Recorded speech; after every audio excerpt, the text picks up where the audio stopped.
I used to think Acquiring the Taste was the best thing the band had ever done. There was a time where I really thought that. Yeah, that always shocked me. And this album has the mission statement. We were talking about mission statements. When I was first getting into progressive rock, like many young progressive rock fans, I took it very seriously. And when I read this note on the inner sleeve, I took it as like, this is the Bible. Like, this is the word of God. And here's the quote. It is our goal to expand the frontiers of contemporary popular music at the risk of being very unpopular. We've recorded each composition with the one thought, that it should be unique, adventurous, and fascinating. It has taken every shred of our combined musical and technical knowledge to achieve this. From the outset, we have abandoned all preconceived thoughts of blatant commercialism. Instead, we hope to give you something far more substantial and fulfilling. All you need to do is sit back and acquire the taste. Now, I read that now as a guy in his early 30s, and I'm like,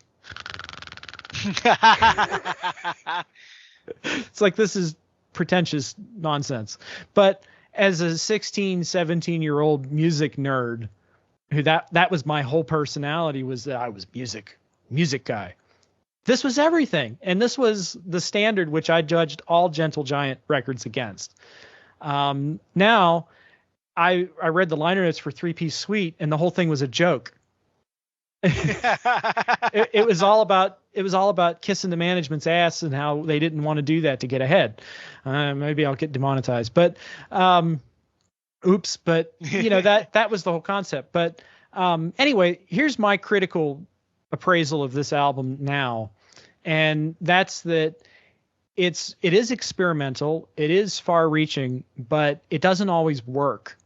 And sometimes you can kind of hear where it's like, yeah, that's a good idea, but I don't know if it works that well in execution. Still, this album has a atmosphere like none other. This is like October 30th at midnight. Halloween's right around the corner.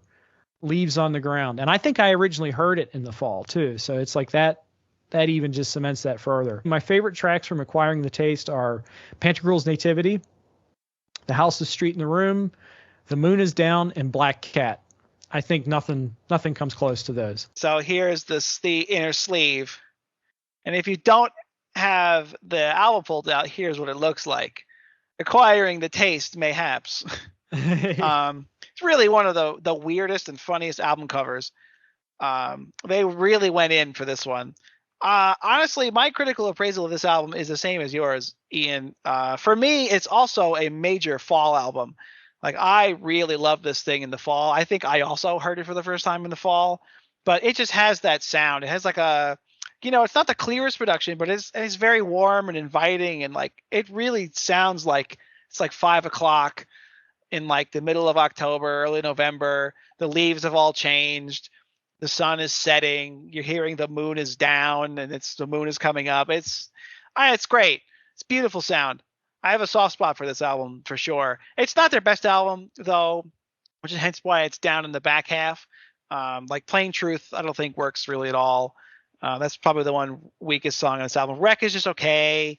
I do like the title track, but not as much as the rest of the album. My highlights are the same as yours, especially Pantagruel's Nativity and The House, the Street, the Room. I think those are probably the strongest Gentle Giant tracks at this point in their career, and it's by like a large margin. It's like those songs and then like maybe Black Cat and then everything else. Mm-hmm. At least at this point of the second album of the band. I mean, like Pantagruel's Nativity is a really amazing song, especially with all those trumpets. Yeah, it's really special. It has like this, I think, the first hallmark sound song that the band has. It's got everything. It's got the heavy medieval Victorian era England sound. It's got progressive rock. It's got R&B a little bit. It's extremely well composed and orchestrated. It's got it all. That's some standout. Nasty guitar playing from Gary Green. Yeah, Gary sounds amazing on this tune. Yeah, he sounds like Tony Iommi a little bit. A little bit, yeah. I wonder if they had a little of that like Sabbath energy in because like sometimes Sabbath is a fall kind of sound to it also, And that translates into this album also. I believe they were label mates with Sabbath, and they opened for Sabbath on the Octopus tour. There's a recording of that. There we go. There's a connection there somewhere. Mm-hmm. I think Sabbath liked them too. That's why they would have opened for them. It Makes didn't sense.